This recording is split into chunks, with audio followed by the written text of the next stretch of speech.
का शहर कराची इस वक्त कंक्रीट का जंगल बन चुका है और इस जंगल में बेहंगम तामीरात और नाजायज़ तामीरात की मशरूम ग्रोथ ने इस वक्त शहर का इंफ्रास्ट्रक्चर भी तबाह किया है, बल्कि साथ साथ उन करप्ट हुक्मरानों की चांदी भी की है। मगर दूसरी जानिब अवाम बद से बदहाल हुए हैं।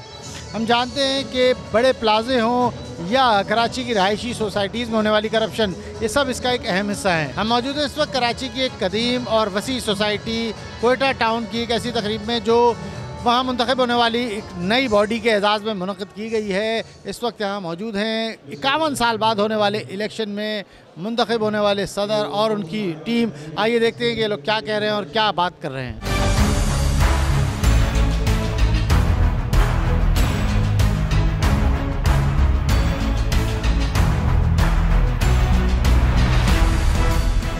सोसाइटी के रिहायशियों की जानिब से मुनक़िदा इस्तक़बालिया तकरीब। ये तकरीब कोयटा टाउन में अपने क़याम यानी 1969 यानी 51 साल बाद अदालती हुक्म पर बॉडी के इलेक्शन में कामयाब होने वाले सदर और उनकी टीम के एजाज़ में रखी गई। 51 सालों में सोसाइटी के एडमिनिस्ट्रेटर बिला शिरकत गैर सोसाइटी की तबाही और बर्बादी में कोशां रहे। अवाम का कोई पुरसाने हाल न था। ऐसे में पब्लिक एड कमेटी की जिद्दोजहद से अवाम में अपना हक लेने का शऊर परवान चढ़ाया गया और अवामी और अदालती कानूनी जिद्दोजहद के बाद नवंबर 2021 में पहली बार यहाँ इलेक्शन मुनक़िद कराए गए। इलेक्शन में सदर के ओहदे पर कामयाब होने वाले नज़ीर अहमद महसूद का राह टीवी से गुफ्तगू करते हुए कहना था कि कोयटा टाउन के तकरीबन बहुत पुरानी सोसाइटी है जो 69 की सोसाइटी है और आज यहाँ पे जब हम जमा हुए तो इलेक्शन के बाद यहाँ पे इलाके मुअज़्ज़िज़ीन और Quetta town cooperative housing society के जितने भी मेंबरान हैं उनकी एक गैदरिंग हमने रखी है, जिसमें कोऑपरेटिव के भी हमने इन्वाइट किया हुआ है उनमें, और बाकी हमारे जितने भी इदारे उनको इन्वाइट किया हुआ है। ये Quetta town cooperative housing society का पहला इलेक्शन है। ये पहला इलेक्शन हुआ है। यकीनन ये बहुत पुरानी सोसाइटी है तो इसमें डे फर्स्ट से कोई डेवलपमेंट काम नहीं हुआ। जो कुछ काम हुआ है वो लोगों की अपनी मदद आपके तहत हुआ है। हमारा इलेक्शन हुआ है, इलेक्शन का प्रोसेस कंप्लीट हुआ है। अभी आगे दूसरा जो हमारा प्रोसेस है वो है नोटिफिकेशन का और हैंडिंग ओवर टेकिंग ओवर का। ये तो जब हम अंदर जाएंगे चार्ज मिलेगा तो उसके बाद हम बता सकते हैं कि वहाँ पे क्या मामला है और किस तरह हमने टैकल करना है। बाकी कैबिनेट के जो मेंबर है पढ़े लिखे हैं, मशहूर लोग हैं, मोस्ट एक्सपर्ट लोग हैं। इंशाल्लाह इनकी मदद से हम कोशिश करेंगे कि इंशाल्लाह इसको डेवलपमेंट काम किया जाए। एग्जीक्यूटिव काउंसिल में कामयाब होने वाले राशिद कुद्दूस का इस हवाले से कहना था कि मैं 2019 में कोयटा आया हूँ, तो यहाँ जब आए तो काफ़ी हालात ख़राब थे। ना सड़कें थी, पानी की भी मुश्किल थी, बिजली भी बहुत ज़्यादा लोड शेडिंग थी। थोड़े से मसाइल तो हल हुए हैं लेकिन मसाइल का अंबार लगा हुआ है। इतना ज़्यादा है कि सड़कें तो गलियों में है ही नहीं और 2 साल तक हम कच्ची सड़कों से अपने घर तक जाते रहे। वो भी सिर्फ मेन रोड एक बनी हुई है, अंदर की किसी गली में कोई रोड नहीं बनी। पानी का ही मसला है, किसी गली में पानी आता है, किसी में नहीं आता है। लोग बहुत ज़्यादा परेशान हैं। दूसरे यहाँ पे सबसे बड़ा मसला जो चल रहा है वो ये पोर्शन का है, यानी जो मकानात कमर्शियल नहीं है उन मकानों पे पोर्शन बनाए जा रहे हैं। अब अगर एक पोर्शन के ऊपर 400 गज़ के ऊपर 4 फ्लोर बना दिए जाए और चार पोर्शन बना दिए तो आप समझे कितने पोर्शन बन गए। तो अल्हम्दुलिल्लाह हमने उसमें पार्टिसिपेट किया पब्लिक एड कमेटी के आने पे और उसके नतीजे में ये हुआ कि मैं भी इलेक्ट हो गया। अब हमारी ख्वाहिश ये है कि हम खिदमत दयानत के साथ काम करें। तकरीब में शरीक अवाम ने भी अपने एहसासात का इजहार करते हुए कहा कि 6 साल से रिहाइश पजीर हूँ मैं।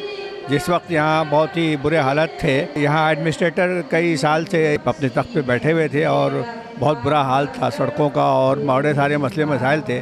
अब इलेक्शन हुआ है और हमें बड़ी उम्मीद है कि जो इस वक्त कैबिनेट और ये जो सदर साहब यूनियन आई है, इंशाअल्लाह ताला तमाम कोयटा टाउन के रिहायशी इसी उम्मीद पे हैं कि ये अब जो मामला हुआ है इनसे बहुत उम्मीद लगा के बैठे हैं। 3A के अंदर जो है वो तरक्याती काम बिल्कुल रुके हुए थे, जिसकी वजह से यहाँ पर बहुत ज़्यादा चोरी चकारी और लूट मार और पानी की परेशानी, ड्रेनेज की परेशानी। हमारे सदर साहब आए हैं, इनसे उम्मीद रखते हैं। मैं 7 साल से कोयटा टाउन के अंदर रिहाइश पजीर हूँ। यहाँ पे मसले तो बहुत हैं, बहुत मसले थे, जिसकी वजह से हमने ये एक्शन लिया कि यहाँ पे इलेक्शन होने चाहिए, क्योंकि यहाँ पे रोड का मसला था, पानी का मसला था, बिजली का मसला था, जिसकी वजह से हमें बहुत परेशानी थी, बहुत तकलीफ़ थी। इसी वजह से हम लोगों ने सोसाइटी के सब लोगों ने मिलकर सोचा कि यहाँ पे इलेक्शन किया जाए और यहाँ पे यहीं के लोगों को मुंतखब किया जाए। जो लोगों को जो मुश्किलात के सामने था, तो अभी जो हमारे इलेक्शन हो गया, उस इलेक्शन के अंदर इंशाल्लाह हमारी ये उम्मीद है कि एक प्लाट तकरीबन 10-10, 15-15 लाख रुपए महंगा हो गया। किस वजह से जो हमारा इलेक्शन हो गया और इस वजह से जो है ना पूरा कोटा टून सेक्टर 3 में, सेक्टर बी में, सेक्टर 18 में सबका जो है ना इंशाल्लाह पर उम्मीद है कि इंशाल्लाह काम आगे मजीद भी जो काम करेंगे इंशाल्लाह बेहतर कर लेंगे। आज तक तो कुछ भी नहीं है, कीकर पार्क में कीकर खड़े हुए हैं, जिधर जाओ वो गेट भी नहीं है, गेट भी तोड़े इन लोगों ने। तो अभी हमारा जो एडवोकेट भाई है इंशाल्लाह ये हमारे लिए बहुत अच्छा खासा तरक्की भी करेगा। इससे पहले तो कुछ भी नहीं था, जो भी था लोगों ने अपनी मदद आपके तहत काम करवाए, लेकिन आप जो है ये हमें उम्मीद है कि जो इलेक्शन हुए कोर्ट का ऑर्डर के ज़रिए तो आप तो बेहतरी आएगी इंशाल्लाह, खेल के मैदान भी बनेंगे। सर सबसे बड़ा मसला जो है वो सिक्योरिटी का है, क्योंकि हमारे मोहल्ले में जो है ना बहुत सारे ऐसे वारदात होते हैं जिसकी वजह से लोगों को तकलीफ उठानी पड़ती है। क्वेटा टाउन सोसाइटी हो या कराची की दीगर सोसाइटीज़, अगर अवाम अपने इज्तिमाई ज़मीर और शऊर का इजहार करते हुए जायज़ हुकूक की जद्दोजहद करेंगे तो ज़रूर कामयाब होंगे। जालिम की कामयाबी जुल्म पर खामोश रहने वालों से ही ग़िज़ा पाकर मजबूत होती है। कराची की तमाम रहायशी सोसाइटीज़ के मकीनों के लिए अपने हुकूक और जायज़ सहूलियात की फराहमी के लिए दयानतदार अहल और करप्शन से पाक क़यादत ही मसले का हल है। कैमरामैन दिशान शेख, सुफियान अहमद के साथ सलमान अली, राह न्यूज़, कराची।